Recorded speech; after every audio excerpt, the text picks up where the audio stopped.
We share essentially the same ideology, and Muslims are oppressed just like every woman. I say haram, I say problematic. You say everything's triggering, and you say everything's unquranic, cause you are an Islamist, and you are a feminist. We have so very much in common. I say Islamophobia, I say misogyny, I blame the Jewish media, and I blame the patriarchy, cause I am a feminist, and I am an Islamist, a whiny pair of little spastics. You know what makes me feel like really marginalized, yeah? It is when ignorant people remind me that the Prophet sallallahu alaihi wasallam had sex with a little 9-year-old girl. Mohammed had sex with a child? Oh, that's awesome! That means that every white, cisgendered, heteronormative pedophile here in the West is guilty of cultural appropriation! And that's the real societal problem! Oh, yeah! See, it's easy when you look at the world through problematic glasses. Oh, who'd have thought that you and me would get along so well? I say social justice, I say jihad, I say slut walk, I say whore, where is your hijab? Cause I am an Islamist, and I am a feminist. We have so very much in common. So, do you mind if I rape you now? Oh, don't be silly. It's not rape when a Muslim does it. That is a good one. So that is the video that Richard Dawkins tweeted out that got him no platformed by, what's the name of the place? The Northeast Conference on Science and Skepticism, which has withdrawn their invitation to have him speak at their conference. Well, I mean, I'm pretty triggered myself, so what I thought I'd do is go through a few of these articles that have been released because of it, and I don't know, maybe read some of the comments and just definitely mock and laugh at the idiots who are really throwing a shit fit at Richard Dawkins tweeting that because it's on my channel and it's making feminists look bad because feminists are bad. So let's have a look. Now I'm just going to refresh a few of these just in case they've been updated. So yeah, this highly offensive video, highly offensive to Islamists and feminists, who apparently can't seem to separate their own ideologies anymore. Okay, nothing too interesting on this one as far as I can see. He deleted the tweet of the video, went on to say that violent threats are never okay, which they're not. No one is an advocate of violent threats. For the love of God, chat, don't prove me wrong. So, yeah, let's have a look at some of the comments. Ooh, it's a pseudo-skeptics conference now with Feminism Plus, and all the mystical woo-woo bullshit associated with it. At least they're letting us know that rational thought is being abandoned, so we know not to attend. They can all sit around talking about the divine feminine while braiding each other's armpits hair, with all their white knights standing guard. How magical. Jeremiah, I salute you. Ooh, one new comment. This is like a marketplace of ideology. You take two for the price of one. Now that you're an atheist, you should be an atheist, a feminist too. Steve Shive approves. Oh, I'm loving these comments. Do you know what I love about the comment sections? I know that people like Bob Chipman and Steve Shive and all that, they hate the comment section. I don't know why. I love the comment sections. Generally because they're full of rational people. And they're always engaging in a bloodbath of the ideological nonsense that's being spouted at the start. So no one is trying to censor free speech, but if you share hateful stuff, there will be consequences. Yeah, okay, exactly. That's exactly it. Isn't he dead yet? Oh, that's nice. He is actually 74. So, yes, the fucking hashtag hate mob will attack septuagenarian, I think, on Twitter because he tweeted something they don't like. That's how they are. That's just how these people are. It is an example of the atheist skeptic movement explicitly condemning misogyny, which is encouraging. What movement? Atheists share one and only one belief that there is no God. Nobody speaks for atheism beyond that. Well, you know what? Steve Shives thinks that there is, like a giant actual movement of people who are like politically aligned because they failed to believe in a deity. I mean, it's kind of where these people are going. It's what they genuinely think. I like this. The traditional skeptical method of addressing speech, which one considers to be offensive, dishonest, or inaccurate, is to counter that speech with an argument that is more rational and more eloquent. The new politically correct method is to use some level of authoritarian control to silence one's opponents. Not only does the new method contradict the standard of freedom of expression, which has long been a cornerstone of the skeptic community, it also eliminates the opportunity to highlight and discuss the ignorance and or bigotry represented by those with whom one disagrees. I'm not a big fan of Dawkins, but I am a big fan of free speech. I can only assume that those who support preemptory silencing of anyone's voice are ultimately admitting that they don't have an effective argument to counter that voice. It is frustrating, and anyone in the skeptic/non-believer movement would support this kind of totalitarian response. My friend, you do not know the half of it. Even when actively calling for a dialogue to entreat with others to bring feminism into a skeptical, rational community, they will not do it. They will simply block you. If Steve Shives is anything to go by, he will simply make his call and then block anyone who disagrees with him. It's the most incredible thing you've ever seen in your life. I mean, you couldn't make it up. It's so dumb that it could have only come from the brain of Steve Shives.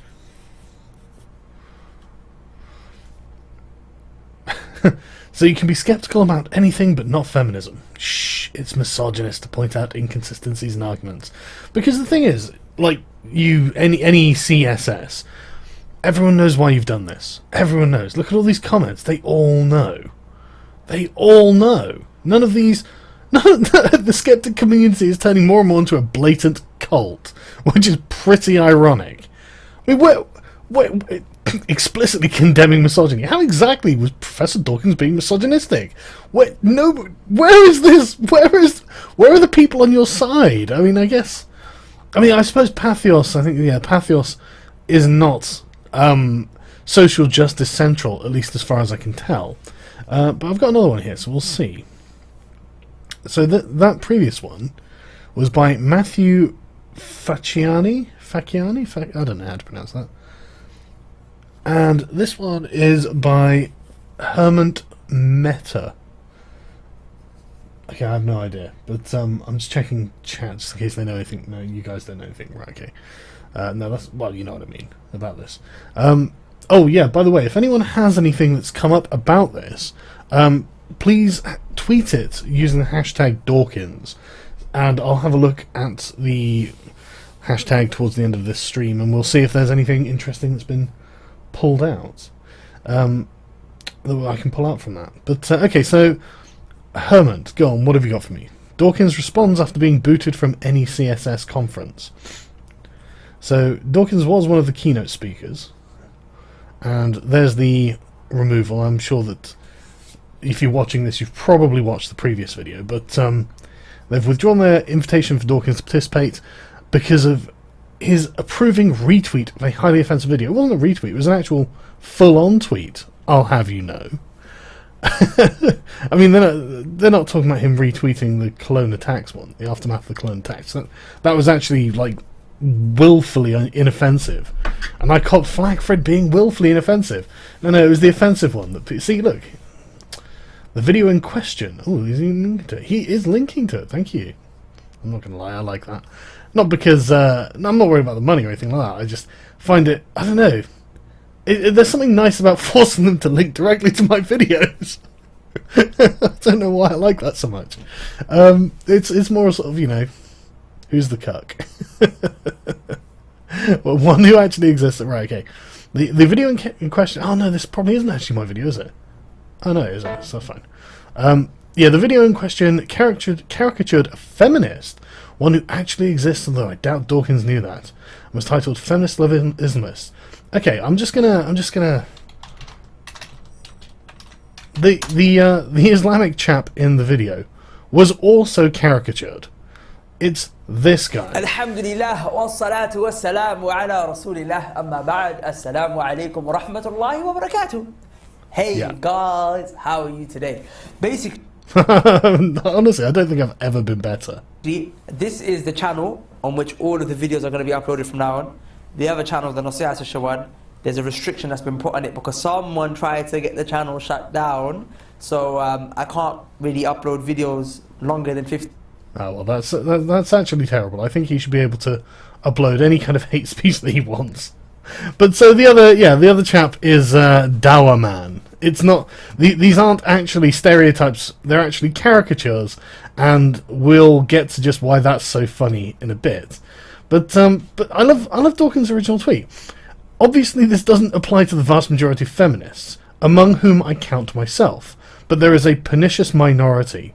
And I think that is aptly represented by Big Red. Same with Dowerman, with like Muslims as well, like the proper supremacists in these movements who actually think that other people shouldn't really have the right to be able to have self-determination of their own lives. So, you would think that feminists would see this and go, well, that's Big Red. Obviously mocking her is pretty... Come on, no one is like Big Red. She's the crazy feminist. I mean, she's insane. Why would anyone want to associate themselves with her? But apparently Dawkins learned that the woman in question was being harassed online, maybe like 3 years ago. My God, she's just a joke now. I mean, where is she even? Is she even online anymore? Who knows? For Christ's sake, what happened with her in the Toronto MRAs happened in 2012. So it's not like this is news. This is just something that's fun at this point. No one's harassing her, is what I'm saying. Or at least if they are, they shouldn't be. But I'm sure no one is. This is old news. But, yes. So the biggest concern for any CSS organisers was that Dawkins found the video worthy of being tweeted in the first place. That's why they removed him from the roster. Do you not think this is a bit of a telling statement? If you think this representation of feminists is an accurate one, and in fact represents feminists that not only you know but are associated with, maybe the problem is with your feminism. So Dawkins, in his first public comments about the withdrawn speaking invitation, has said this. I woke up this morning to see a public announcement that my invitation to speak at any CSS had been withdrawn by the executive committee. I do not write this out of concern about my appearance or non-appearance at any CSS, probably because he's got millions of Twitter followers and this will be viewed by about 500 people.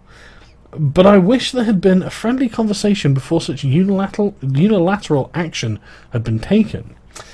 See, now this is where we all start learning lessons about the power of social justice, isn't it? It is possible I could have allayed the committee members' concerns, or, if not, we at least could have talked through their objections to my tweet. If our community is anything, it is that if our community is about anything, it is that reasoned discussion is the best way to work through disagreements.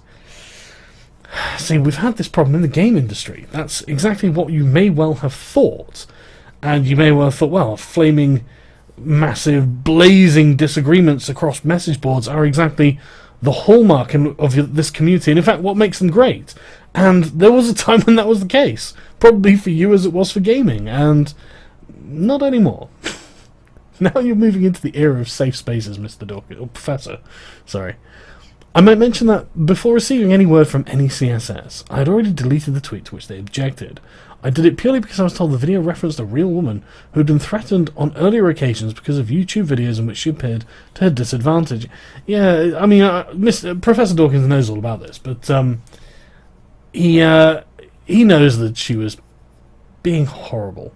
Really horrible. Now, I'm not suggesting that anyone earns rape or death threats. No one should have rape or death threats. It's not only unconscionable, it's completely undefendable, but it's also really, really stupid.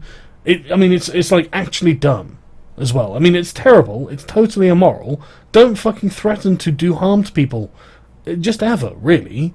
I can't think of a generally good time for it, but especially not to social justice warriors, to progressives, to people who would consider themselves to be feminists. Because this, again, it's just like, just give them money. Just give them time and money. If you were trying to say something, just sew your own mouth up. Just shut up. You've got nothing to say now, because all we're going to talk about is how Big Red received some nasty tweets. Oh my God. Do you feel sorry for her yet? She's so sorry. Maybe we should give her some money. But I do see Dawkins is an actual skeptic, though. This is what I like. I have no knowledge of the authenticity of the alleged death and rape threats. Neither does anyone else, Professor. In fact, this is one of the problems that happens. They seem often to be fabricated. I mean, we've definitely got proof of several of them. For example, Brianna Wu fabricating her own harassment, or at least provoking people to encourage them to send things like this. But anyway, it's just part of their business model. But to delete my tweet seems the most safest and humane course of action. That's fair enough. I've always condemned violence and threats of violence, for example in this tweet, which I also posted the day before. Please, please, please, don't ever threaten anyone with violence. We should be free to use comedy/ridicule without fear that it may inspire violence. Now, I totally agree. We absolutely should be able to do this. I would love for us to be able to do this. Of course, feminists can't stand comedy or ridicule. I mean, they don't have a sense of humour, they don't understand it. And it's also a way that it's something they have no defence against. They can't fight back using comedy or ridicule because they are the ones who have no sense of humour and believe ridiculous things. So we can't... They won't fight you on that ground. They see that as an unfair playing field, an unfair advantage to anyone who opposes them, which is why they have to do things like shutting you down. He says, I wish the NECSS every success at their conference. The science and skepticism community is too small and too important to let disagreements divide us and divert us from our mission of promoting a more critical and scientifically literate world. I could show you quite a lot of feminism that was not scientifically literate. But, in fact, honestly, most of social science is, in fact, that way. I haven't got it to hand because I haven't read all these, by the way. I'll see if I can find it. Let me, I think it's something like 36% of social science studies can be replicated.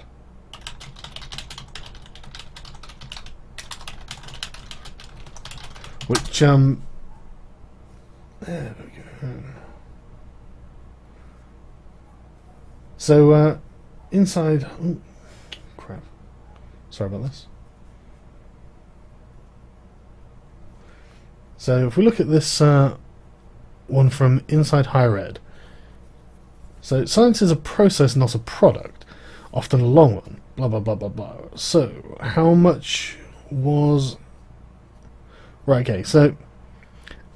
The estimating the reproducibility of psychological science in today's science, the four-year study involving 270 co-authors replicated 100 social and cognitive studies published in the three top psychology journals in 2008. The person running the study thought he was going to get about 50% reproducibility rate, but the actual results were much lower. While 97% of the original studies produced significant results, a p-value of 0.05 or less. I'm not a scientist, so I have no idea what that fucking means. If a scientist would like to tell me, I'd love to hear it. For whatever theory is being tested, just 36% of replications did. The effect sizes or magnitudes of the original studies were about half in No Sex Project as well. Now, this in itself is deeply, deeply troubling, because obviously the point of science is to be able to provide a repeatable, testable, testable results to confirm that what you are doing is accurately measuring reality, and you aren't instead completely fucking up. I'll put all these links in the description so you can read them, but I'll do it after the video, after the stream. I'll just move that to the side for now then. So basically, they're not necessarily promoting a more scientifically literate world. They may in fact be producing scientific illiteracy, and I mean, when you've got almost 2/3 of all the studies you do basically being complete bullshit, I think you've really got to sit back and ask yourself how much of this is really valid. I mean, come on, it's just a ridiculously high number, isn't it? So, there's an argument that can be made that it would be more effective to let Dawkins speak at the conference so people can ask him directly about his views. Now this is about his views. You know, it wasn't just... I mean, I suppose that's a good idea, because he can probably directly refute a lot of feminist nonsense just on the spot, because most of it is just so illiterate and illogical that it's not going to pass any kind of sniff test, is it? But, I mean, it was just a cheeky political cartoon. You know, it wasn't anything I mean, if you're the kind of feminist who falls into the camp of Big Red, then I guess this is exactly what you'd do, isn't it? But yeah, so, let people make the case why they're bothered by his comments. Let Dawkins defend himself, etc. Telling him not to come may perpetuate whatever Dawkins really thinks about an overtly PC culture. Well, I totally agree. I'm completely against. Oh, p-value's probability value. Thank you, chat. I thought it was probably something like that, but I didn't want to make any assumptions because I simply didn't know. Okay, so yeah, so Dawkins defending himself. Okay, now I think that's a good idea. I'm personally very much against no platforming for that very reason, and not just because I've been the subject of it. Even if I wasn't the subject of it, I would still hold this position. So it's nice to see that on Patheos there is at least some sort of, some sort of rational thought going on. He also says, it's also a little strange to me that they invited Dawkins in the first place if they were concerned about his tweets or his reputation among many in the secular community. Dawkins saying cringeworthy things on Twitter isn't new. He's been doing it for years. I'm not exactly sure why this particular tweet crossed the line, while the myriad controversial things he said in the past didn't seem to matter to him. Well, I can tell you why, and you're not going to like it, but it's getting kind of warm in this room, so I am just going to open a window. Hang on.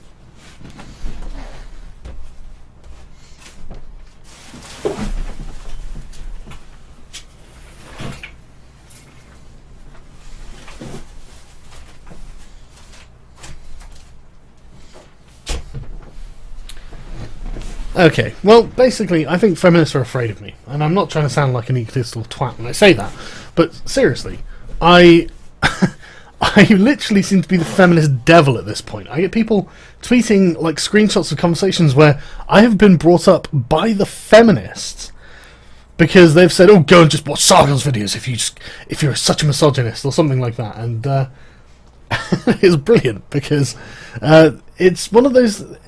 None of them will ever come and try and tell me why I'm wrong. They are all far, far too scared to do that, because I think they know that I'm not wrong. I think they know it. But if there are any feminists out there who think that I am wrong and they want to come and tell me, I'll make myself available. I'm always on Twitter. You can just message me. I've got an email address that you can, on my cover video, that you can contact me at any time. Okay?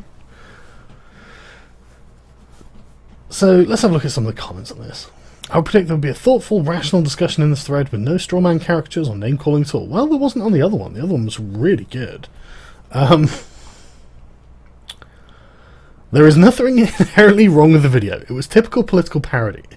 32 upvotes. Well, I agree. I thought it was a great video. And I just want to stress, I wish I could take credit for writing it, or like having any creative input in it. But it would be wrong for me to do so because I didn't. I didn't do anything. I just said, sorry, I love your channel. I want to help promote it. I like how edgy you are. Give me something I can put on my channel's original, and I can link it to you so people can know who you are. And he did. And it was brilliant. And it just happened to be wonderfully timed with the cologne attacks. It wasn't on purpose. I don't think he had written it or made it on purpose. It just happened that it came out at the same time because... I'm not even gonna speculate as to why it was the case, but yeah. So it was, and I was just like, brilliant. He sent it to me, and I didn't have anything to do with it. I could have put it up, but I just thought, well, what's the point? It's just be out of nowhere sort of thing. And then the cologne attacks happened. I was like, right, now's the time to put it up because it's a great video. It's a great song. But yeah, so it was just total coincidence. It's all Sai, and I wish I triggered the feminists this hard. I'm really annoyed that I didn't. I'm just not talented in that way. But so yeah, when did the Patheos atheist community get filled with so many SJW hipsters? This place used to be okay. That's an interesting question. They do have a habit of keeping their mouths shut until they have a critical mass, and then everyone has to hear about social justice all the fucking time. Oh my god. So, oh yeah, and at least the people here, safe space is a laughable concept in the community of skeptics, or at least it should be. Oh my god, I can't even tell you how good it is to hear this. I mean, really, I was genuinely worried. I blame Trump. He has popularized this whole "if you're not with us, you're with them" rhetoric. Even got his critics doing it now. No, seriously. This rhetoric is old. It's as old as fucking time, but in the sort of modern political discourse, do you really think Trump started this? Honestly, yeah. Actually, Ragnar Santorum, I didn't even see. This happened way before Trump. Yeah, no, it absolutely did.